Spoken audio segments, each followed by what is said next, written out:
How to download Microsoft 365 on your PC? Are you guys facing issues to download Microsoft 365 on your PC? If that's so, then this video might help you out. Without further ado, let's dive into the video. First of all, open Chrome on your laptop or mobile devices. Once you open the Chrome, now search for Microsoft 365 download. Once you search for it, click on the first option, download Microsoft Office 365 for Windows and Mac.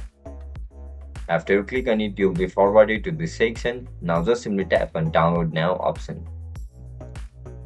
After you click on it, now just simply tap on select a device. If you are using Windows, tap on Windows. If you are using Mac, tap on download from Mac.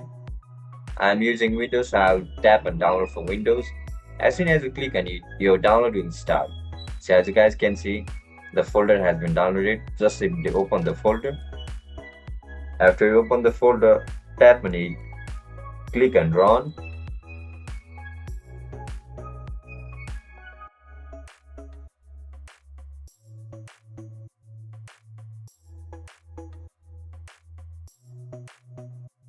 Once you click on Run, just simply tap on Install.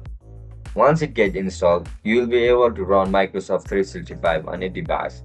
And that's it guys. That's how you're going to download Microsoft 365 on your devices. If you guys found this video helpful, don't forget to like, share and subscribe to our channel. Bye bye.